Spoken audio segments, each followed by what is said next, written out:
The controversial publication of two schoolchildren allegedly having sex took a major twist today. Three senior employees of the Nation Publishing Company are now on bail on a charge related to the publication of the photo, which accompanied a Saturday Sun story headlined "Sex Scene" that sparked major debate in Barbados last month.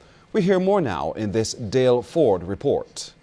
In a landmark case, the publisher, editor-in-chief and a senior journalist from the Nation Publishing Company all appeared before a magistrate to face a charge related to the much-debated publication of two schoolchildren allegedly engaged in a sex act.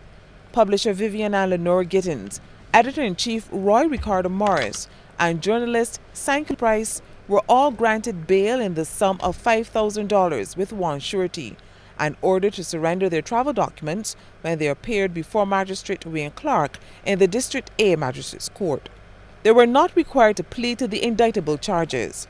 They were all arrested and charged under Section 3, Subsection 1 of the Protection of Children's Act, Chapter 146A. The specific charge against each accused was that they published an indecent photograph of two children, 14 years of age, in the Saturday Sun of Saturday, October 26 this year.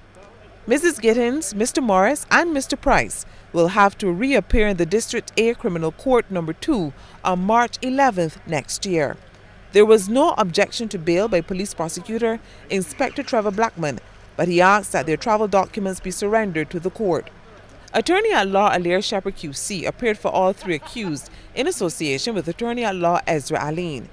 Mr. Aline requested that the prosecution provide disclosure related to the case to the defense team as early as possible, and this was agreed by the prosecution. Earlier in the day, Editor Emeritus of the Nation Publishing Company Harold Hoyt and other senior officials from the nation all gathered at the District A police station to show solidarity with their colleagues who were being processed.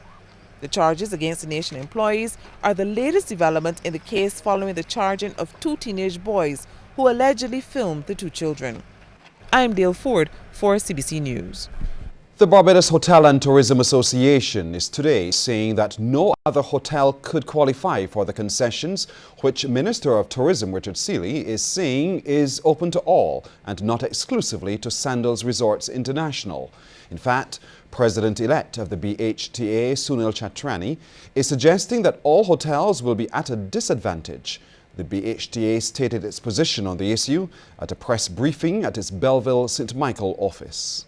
There are only 10 hotels that can actually apply because they're the only all-inclusive hotels, unless everyone else in Barbados converts to all-inclusive and apply as well. Which we would. Yes, which we would. And we certainly don't want that.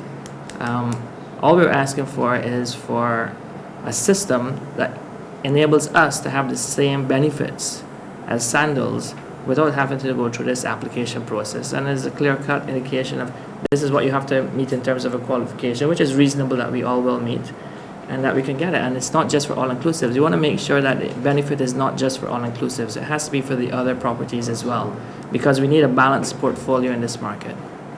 Well, BHTA officials maintain that they have lobbied for some time on the same concessions so that they can help drive the economy. Executive Director Sue Springer says they are worried about the message being sent to the industry, its partners and investors. Are we saying to our current operators that in order to obtain concessions to be competitive within the food and beverage area, that you must now operate as an all-inclusive product? Over the past 60 years of hotel operation in Barbados, there has been significant investment by private owners and companies to develop all of the different sectors of the industry. Many of the investors with us this morning have made very large contributions to the industry by purchasing land and/or property, building, renovating, and refurbishing their product. The police have made a major breakthrough with a cold murder case that is almost 7 years old. Ryan Antonio O'Neill Bullen, a 35-year-old well digger of First Avenue, Maxwell Hill, Christchurch, appeared in the District A Traffic Court today, charged with the murder of Khalifa Downs some time between April the 14th and the 20th, 2007. Bullen was remanded in custody by Magistrate Wayne Clark and will reappear in court next month. Downs was a 14-year-old student of the Lord's School at the time that her body was found in the Pine St. Michael area. She'd been missing for about 2 weeks before the discovery. An autopsy had revealed that she died as a result of stab wounds to the chest. A motorcyclist has been hospitalized in serious condition after an early morning accident. According to reports, that accident, which also involved a car, occurred around 2 this morning at the junction near the Dighton Griffith School in Christchurch. Police were still on the scene hours after the incident, carrying out investigations. A Christchurch family of 5 is now homeless following an early morning blaze in the close-knit community of Paradise Village. Station Officer Gordon Boxill said it was just before 11 this morning when they received the call. He said one tender responded from the Worthing Fire Station and another from the Probin Street Fire Station, along with 6 fire officers.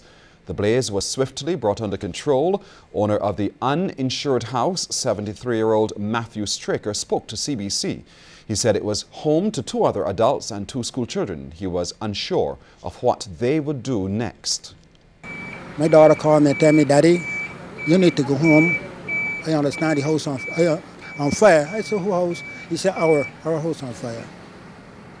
So all I did is I barged out the plant, tell the boss that I got a problem at home and I leaving. And I came right here and find all the way coming down the road, I see the smoke in the air. I said, the house is insured? No, the house was insured. Not insured? No. So where you stayed tonight? You were with your sister. What were you with? Well, I don't know yet. Right? I don't know yet. I have options, but I don't know which one I'm going to take. Well, Straker's sister and neighbor, 69-year-old Sheila, was terribly shaken by the incident. She was at home at the time and also spoke to CBC. I was at my house next door and I heard this tumbling like somebody throwing about things. But I said, with my brother girlfriend not long left home, she can come back home already. And then I saw the smoke coming from the kitchen. I get so nervous. I tried to call the fire truck, but I couldn't get the number called. But then I went out in the gallery and shout, and the people from about the hotel come across. So they called the fire truck. The University of the West Indies Cave campus has announced a major shift in its focus from social sciences to the area of technology. Pro-Vice-Chancellor and Principal Sir Hilary Beckles says the campus has achieved major success with its social sciences program. But he says the next step is a science and technology initiative which should start to take shape over the next 2 to 3 years. We're going to put a cap on the social sciences and drive the students into technology and science. Because we believe that this now, in the digital age, is the future. And the Caribbean now needs desperately to go through a science and technology revolution. The whole Caribbean now desperately need to go through a transformation of science and technology. Professor Beckles made the comment at a breakfast ceremony to honor 18 UWI postgraduate scholarship awardees at the 3Ws Pavilion. As Barbados prepares to celebrate its 47th anniversary of independence, there is a call for its people to improve their work ethic. Ron Brathwaite reports. The Bridge Street Mall in Bridgetown got a jump start on Independence Day festivities with a cultural extravaganza. The Culturama, as it was called, was sponsored by the Urban Development Commission, NSR Limited, and the Rural Development Commission. RDC head Randolph Outram used the opportunity to call on Barbadians to improve their work ethic and thereby create a stronger nation. Examine yourselves from your structure and your skills and see how you can begin to improve and enhance yourselves while building a stronger nation for those who will follow you. Our forefathers told selflessly to develop our nation, and we need to keep building on that solid foundation. The showcase featured the drumming group Tula, some singing, as well as dancing from Juliet Burnett. Some people even got a chance to do their own thing. We wanted to have an independence cultural celebration, and not only did we want different cultural groups to come and showcase their talents, but we also thought it would also bring additional business to those persons here within the mall. Scores of Barbadians took time out from shopping to take in the spectacle. It was particularly exciting for some of the store operators who benefited from the additional traffic.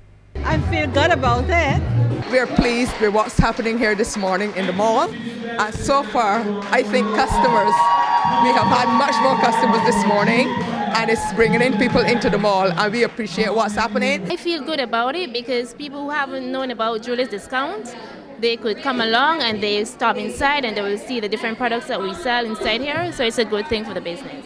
Officials say with the level of interest shown by customers and store owners, they are hoping to make it an annual event.